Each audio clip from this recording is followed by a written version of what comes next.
इसकी डेफिनेशन मैंने इस तरह से लिखी है, spherical polar coordinate system is a particular case of curvilinear coordinate system in which we take u1 is r, u2 is theta और u3 is phi.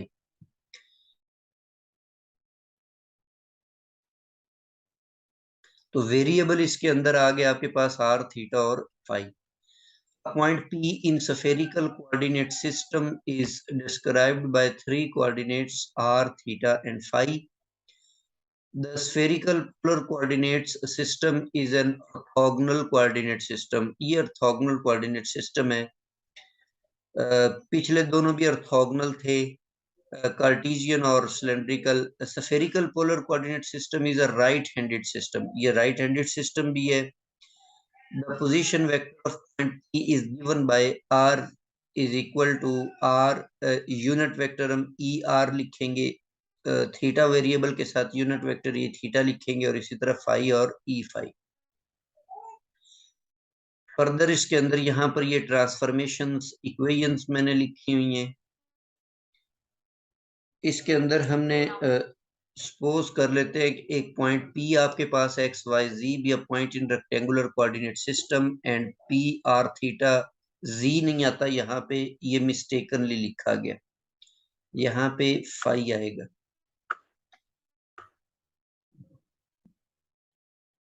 तो ये आपके पास स्फेरिकल पोलर कोऑर्डिनेट्स आ गए उसी पॉइंट के. Then x is equal to, ये हम प्रीवियसली प्रूफ कर चुके हैं, r sine theta cos phi, और y is equal to r sine theta sine phi, और z is equal to r cos theta. अच्छा, यहाँ पर इनकी ये वेरिएशन है कि r तो आपने हमेशा नॉन नेगेटिव लेना है. फाई जो है ये आपके पास 0 to 2 पाई आ जाएगा. अब फाई एंगल था एक्स वाई प्लेन के अंदर उस प्रोजेक्शन का, मतलब वो पूरी प्रोजेक्शन जो एक्स वाई प्लेन में, वो 0 to 2 पाई, मतलब एक पूरा कंप्लीट रोटेशन वो ले सकती है. और थीटा उस वेक्टर का एंगल था z एक्सिस के साथ, तो ये 0 to पाई है. ये वेरिएशंस आपने याद रखनी है, ये वेरी इंपॉर्टेंट है एमसीक्यूज पॉइंट ऑफ व्यू से. तो ये थीटा जो है 0 to पाई रखने का मतलब ये है कि देखें, ये आपने इस तरीके से वेक्टर का जो है ना एंगल लिया था थीटा z एक्सिस के साथ. तो जब ये वेक्टर जो है z एक्सिस के ऊपर होगा तो वो एंगल 0 होगा. तो इसका मतलब है ये रोटेट करके नेगेटिव z तक आ सकता है, उससे आगे नहीं जा सकता. 0 to पाई का मतलब ये है कि जो वेक्टर आपका है वो एक कंप्लीट रोटेशन नहीं ले सकता, जस्ट वो 0 to पाई के एंगल तक वैल्यू ले सकता है. नेक्स्ट आपके पास है transformation from rectangular to spherical coordinates. तो ये भी मैंने आपको प्रूफ करके दे दिया अभी. तो थीटा की वैल्यू आ गई x square plus y square divided by z, और similarly phi is equal to tangent inverse y over x. तो ये आपके पास ट्रांसफॉर्मेशन आ गई. नेक्स्ट है scale factors. Spherical polar coordinates के स्केल फैक्टर्स कैसे फाइंड आउट करेंगे. तो यहाँ पर आप इस पोजीशन वेक्टर r का जो है ना वो डेरिवेटिव निकाले. अब देखिए, पोजीशन वेक्टर r जो था, इसको कार्टेशियन कोऑर्डिनेट्स के अंदर हम यूं लिखते थे, एक्स आई प्लस वाई जे और प्लस जी के. और जो स्केल फैक्टर्स थे उनकी डेफिनेशन कुछ इस तरीके से थी कि h1 जो स्केल फैक्टर है उसको आप इस तरह से डिफाइन करेंगे, पोजीशन वेक्टर r का आपने डेरिवेटिव लेना है with respect to first coordinate u1, और फिर इसको आपने डिवाइड करना है इसी वेक्टर के मैग्नीट्यूड, इसी का जो मैग्नीट्यूड होगा ना, डिवाइड नहीं करना, वो तो यूनिट वेक्टर बन जाएगा, जस्ट आपने इसका मैग्नीट्यूड ले लेना है, डिवाइड नहीं करना. तो वो आपके पास h1 आ जाएगा. इसी तरह h2 आप लेंगे, h3 लेंगे, और ये आपके पास स्केल फैक्टर्स बन जाएंगे. लेकिन जब आप ये स्फेरिकल पोलर कोऑर्डिनेट्स के अंदर है तो u1 वेरिएबल को रिप्लेस कर देंगे r से. तो इसीलिए हमने अब निकालना है पार्शियल r वेक्टर का derivative with respect to r. तो अब इसमें आप देखें कि ये x की वैल्यू हमने पुट कर दी थी, ये y की वैल्यू पुट की है जो पीछे हमने ट्रांसफॉर्मेशंस बनाई हैं, और ये आपके पास है z की वैल्यू। r का डेरिवेटिव 1 हो गया, ये भी r का डेरिवेटिव 1 हो गया, और ये भी आपके पास r का डेरिवेटिव 1 हो गया। तो ये आपके पास इस तरीके का एक वेक्टर बन गया। अब इसका जब आप मैग्नीट्यूड लेंगे तो मैग्नीट्यूड में इन तमाम के स्क्वायर्स आ जाएंगे। तो ये जो फर्स्ट टू टर्म्स हैं, इनमें से साइन स्क्वायर थीटा कॉमन लेंगे तो cos square five plus sine square five 1 हो जाएगा, तो जस्ट साइन स्क्वायर थीटा बच जाएगा।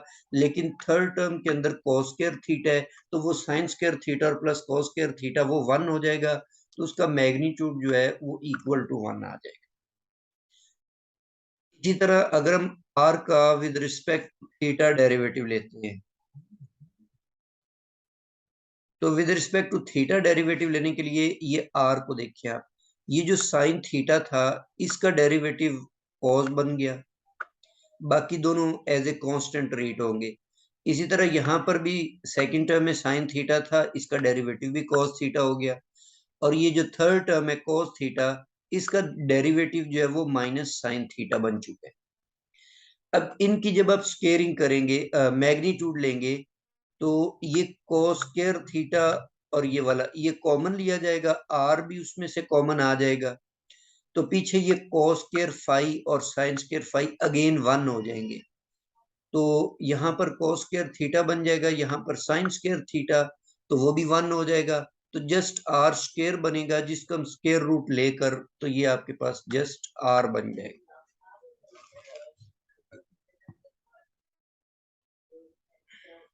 जी, इसी तरह थर्ड स्केल फैक्टर निकालने के लिए आर का विद रिस्पेक्ट फाइव डेरिवेटिव लेते हैं। तो ऊपर जो पोजीशन वेक्टर है, इसमें ये फर्स्ट टर्म में cos फाइव था, तो इसका डेरिवेटिव माइनस साइन फाइव बन जाएगा, और ये साइन फाइव था तो इसका डेरिवेटिव जो है वो cos फाइव बन जाएगा। इसके अंदर फाइव वाली कोई वैल्यू ही नहीं है, तो इसका जो डेरिवेटिव है वो जीरो बन जाएगा। अब इनके मैग्नीट्यूड लेते वक्त जब इनके स्केयर करेंगे, तो स्केयर करने से ये साइन स्केयर और साइन स्केयर ये कॉमन लिया, आर स्केयर भी कॉमन आ जाएगा, sine square five cos square five 1 में हो जाएगा। तो आर स्केयर और साइन स्केयर की जब हम स्केयर रूट लेंगे, तो वो जस्ट आपके पास आर साइन थीटा बन जाएगा। आपको याद होगा कि एक्स वाई कोऑर्डिनेट सिस्टम के अंदर तीनों स्केल फैक्टर्स जो थे वो 1 1 और 1 थे। जो हमने सिलेंड्रिकल कोऑर्डिनेट्स को स्टडी किया था, आर थीटा और जी को, इसके अंदर स्केल फैक्टर 1 आर और 1 थे। आज हम पढ़ रहे हैं स्फेरिकल कोऑर्डिनेट, तो स्फेरिकल कोऑर्डिनेट्स हैं आर थीटा और फाइव। इसके स्केल फैक्टर्स हमने फाइंड कर लिए कि इसके स्केल फैक्टर्स है 1 आर और आर साइन थीटा। अब इनको याद रखना ये निहायत ही जरूरी है। आगे जितनी भी कन्वर्जन्स आपने करनी है उनमें ये तमाम स्केल फैक्टर्स आपको राइट करने पड़ेंगे।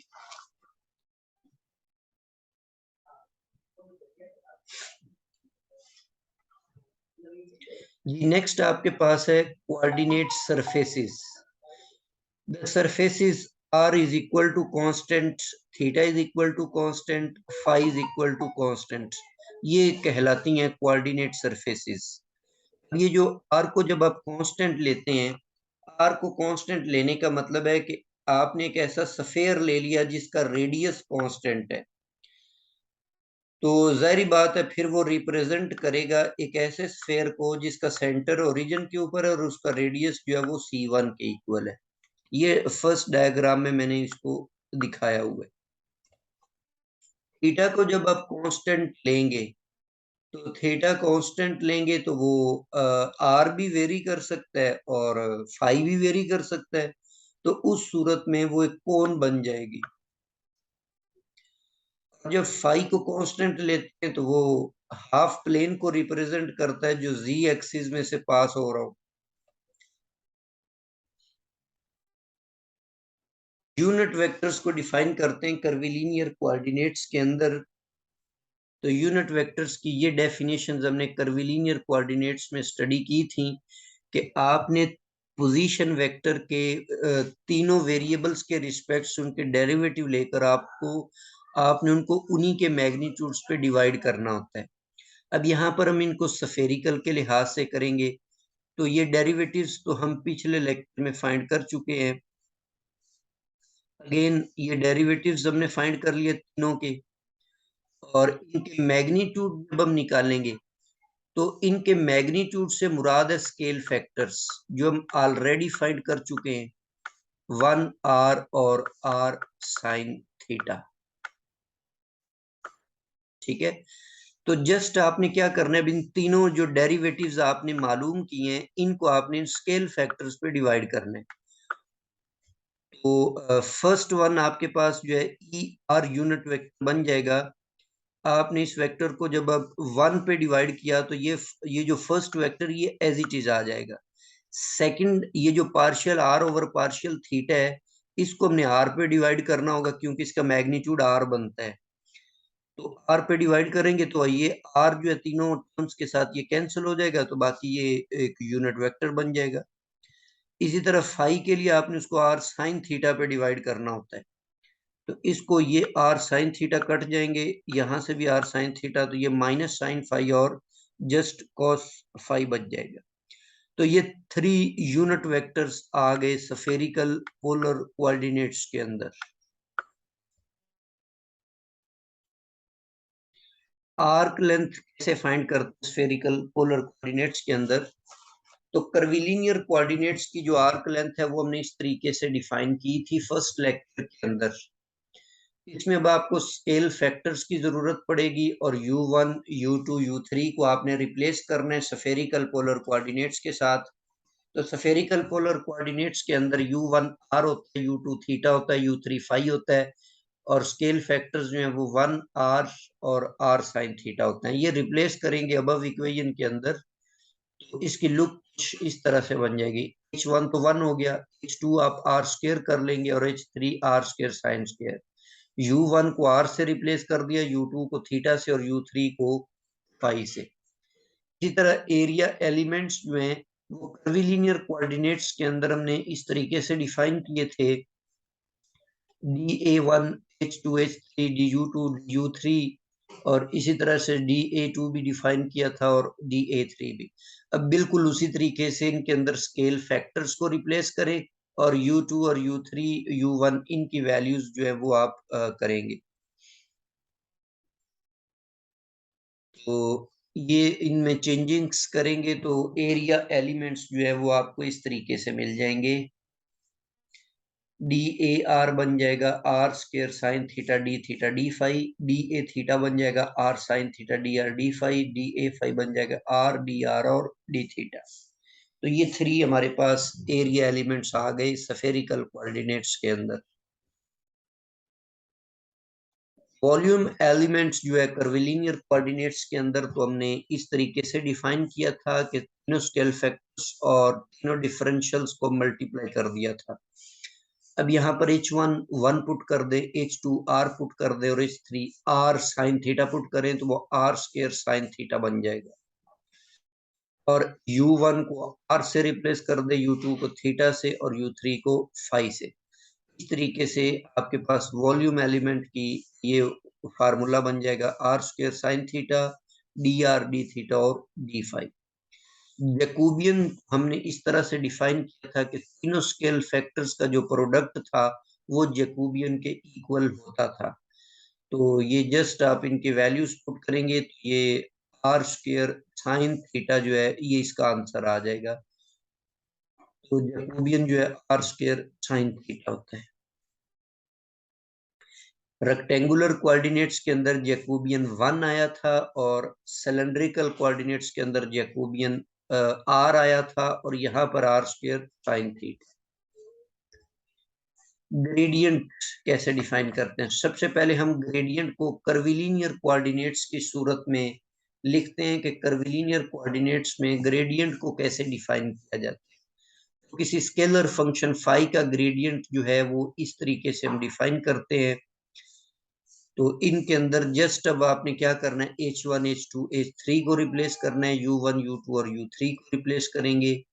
तो सफेरिकल कोऑर्डिनेट्स के अंदर ये जो ग्रेडियंट है फाई का, वो आपके पास बन जाएगा del phi is equal to partial phi over partial r e r plus 1 over r partial phi over partial theta e theta plus 1 over r sin theta partial phi over partial phi e phi।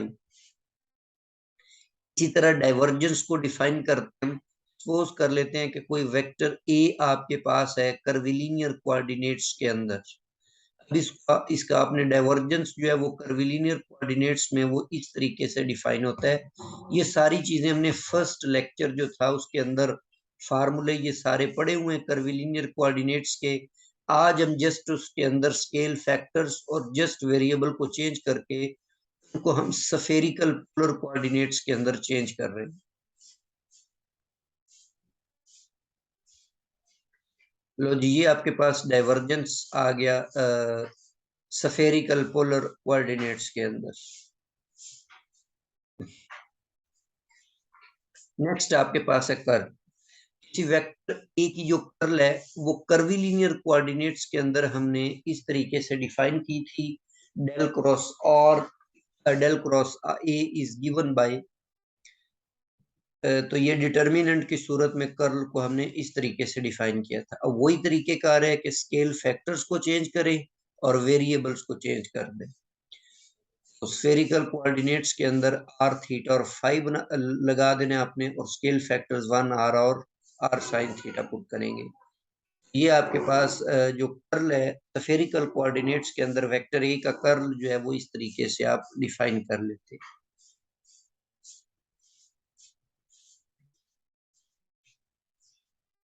Laplacian को define करते हैं। Suppose कर लेते हैं कि phi जो scalar function है, तो फिर इसका लैप्लाशियन जो है वो कर्विलीनियर कोऑर्डिनेट्स के अंदर इस तरीके से डिफाइन होता है। तो जस्ट वही तरीके का है कि इसमें स्केल फैक्टर्स को चेंज कर दे और वेरिएबल्स को चेंज कर दें आप। तो सफेरिकल कोऑर्डिनेट्स के अंदर जो लैप्लाशियन का फार्मूला है, अब देखें ये जस्ट आप इन तमाम चीजों को सिलेंड्रिकल के लिए अलग याद करें, स्फेरिकल के लिए अलग याद करें, कार्टेशियन के लिए अलग याद करें, तो ये बहुत ही टफ हो जाएगा। तो तरीकेकार बस यही है कि आपने कर्विलीनियर का जो जनरल फार्मूला है ना वो याद कर लें, और उसके अंदर जो स्केल फैक्टर्स होते हैं उस कोऑर्डिनेट सिस्टम के वो याद कर लें और उनके वेरिएबल्स याद कर लें। तो जस्ट एक फार्मूले से आप 3 फार्मूले और बना सकते हैं। नेक्स्ट आपके पास है conversion of A Cartesian vector into spherical vector. अगर आपको एक वेक्टर दिया हुआ है और वो कार्टेशियन कोऑर्डिनेट सिस्टम के अंदर है, आपने उसको चेंज करना है स्फेरिकल कोऑर्डिनेट्स के अंदर। तो उसके लिए ये जो यूनिट वेक्टर्स हैं ये हम पहले डिफाइन कर चुके हैं, E R unit vector, E theta unit vectors और ई फाई यूनिट वेक्टर। ये होते हैं स्फेरिकल कोऑर्डिनेट्स के यूनिट वेक्टर्स। अगर हम इनको चेंज करते हैं और इनकी मदद से हम आई जे के यूनिट वेक्टर्स फाइंड आउट करना चाहते हैं, तो मैंने इनको मैट्रिक्स की फॉर्म में लिखा। अब इस सिस्टम को अगर आप सॉल्व करें तो ये वाली जो मैट्रिक्स है इसका इनवर्स ले, और इनवर्स लेने के लिए हमें इसका डिटर्मिनेंट लेना पड़ेगा। तो डिटर्मिनेंट तो इसका 1 आएगा, ये आप चेक कर सकते हैं। और एडजॉइंट जो होता है, एडजॉइंट के लिए बल्कि एक और आपको आसान तरीका मैं ये बता रहा हूँ कि ये जो यूनिट वेक्टर्स है ना ये ऑर्थोगोनल, अभी हमने पीछे बात की है, और जब हमने इन यूनिट वेक्टर से ये मैट्रिक्स बनाई है ना तो ये मैट्रिक्स भी ऑर्थोगोनल होगी। लीनियर अलजेब्रा के अंदर जो ऑर्थोगोनल मैट्रिक्स थी उसका हमने फार्मूला कुछ यूं पढ़ा था कि ई इनवर्स जो होता है वो उसके ट्रांसपोज की इक्वल आ जाता है। या फिर ऐसा लिख लेते हैं कि ए और ए ट्रांसपोज जो है वो आइडेंटिटी मैट्रिक्स होता है। अच्छा, ये एक आसान तरीका है इनवर्स मालूम करने का। एक तो इनवर्स का ये फार्मूला है ना कि अगर आपने इनवर्स फाइंड करना है तो फिर आपको डिटर्मिनेंट भी निकालना पड़ेगा, ए का डिटर्मिनेंट निकालें, फिर उसको मल्टीप्लाई करें एडजॉइंट के साथ। ठीक है, अब डिटर्मिनेंट तो शायद इजी हो, लेकिन एडजॉइंट के लिए फिर आपको वो 9 को फैक्टर्स फाइंड करने पड़ेंगे, वहां से एडजॉइंट बनाना पड़ेगा। तो ये एक लेंथी प्रोसीजर है। अगर आपको ये पता चल जाए कि जो मैट्रिक्स है वो आपका ऑर्थोगोनल मैट्रिक्स है, तो आप फिर ये उसकी डेफिनेशन यूज कर सकते हैं कि जस्ट आपने क्या करना है, ट्रांसपोज ले लेना। ठीक है ना, दूसरी तरफ उसका जो इनवर्स होगा उसकी जगह ट्रांसपोज लिखेंगे। ट्रांसपोज का मतलब है कि फर्स्ट रो को फर्स्ट कॉलम बना दे, सेकंड रो को सेकंड कॉलम, थर्ड। तो वो ना सिर्फ ट्रांसपोज बन जाएगा बल्कि वो इनवर्स भी बन जाएगा, क्योंकि वो ऑर्थोगोनल कोऑर्डिनेट्स होते हैं। यहाँ से आई जे के दूसरी तरफ में इस मैट्रिक्स को ले गया और इसका इन्वर्स कर दिया। इन्वर्स करने का तरीका मैंने आपको बता दिया कि जस्ट आपने उसका ट्रांसपोज लेना है। लो जी, ये आई जे के बन गया। इसको आप अगेन इक्वेशंस की फॉर्म में लिखें, तो यहाँ से आपके पास आई जे के जो यूनिट वेक्टर्स हैं वो निकल आएंगे। जो वेक्टर भी आपको दिया हुआ है कार्टेशियन की फॉर्म में, एक तो आप उसके जो कंपोनेंट्स हैं A1 A2 और A3 उनको आप चेंज कर लेंगे स्फेरिकल कोऑर्डिनेट्स के अंदर, और दूसरा आप आई जे के जो यूनिट वेक्टर्स हैं उनकी जगह पर ये वैल्यूज जो तीनों मैंने फाइंड की हैं, ये यूनिट वेक्टर्स की वैल्यूज पुट करके उसको आप सिंप्लीफाई करेंगे। आई जे के तीनों यूनिट वेक्टर्स आ गए और ये आपके पास वेक्टर ए आ गया। अब इस वेक्टर को आप राइट कर लें। आई की वैल्यू आपने पुट कर दी, फिर आपने जो जे था यूनिट वेक्टर उसकी वैल्यू पुट कर दी, और तीसरे नंबर पर हमने जो के यूनिट वेक्टर था उसकी वैल्यू पुट कर दी। तो अब आप इनको सिंप्लीफाई कर लें। इनमें से ई आर कॉमन आता है, उनको आप कंबाइन कर लें और ई आर कॉमन निकाल लें। इसी तरह ई जो थीटा है वो कॉमन निकाल लें और ई ई फाई कॉमन। लो जी, ये आपके पास वेक्टर बन गया इनटू spherical polar coordinates। जी, यहाँ तक हमारा आज का लेक्चर जो है ये कंप्लीट हो गया है। फर्दर एक और लेक्चर होगा जिसके अंदर हमने कुछ एग्जांपल्स और प्रीवियस पेपर के क्वेश्चंस करने हैं। तो यहाँ तक हमारे जो 5 लेक्चर्स होंगे उनके अंदर हमने जो कर्विलिनियर कोऑर्डिनेट्स हैं उनको कंप्लीट कर। तो नेक्स्ट लेक्चर तक के लिए अल्लाह हाफिज।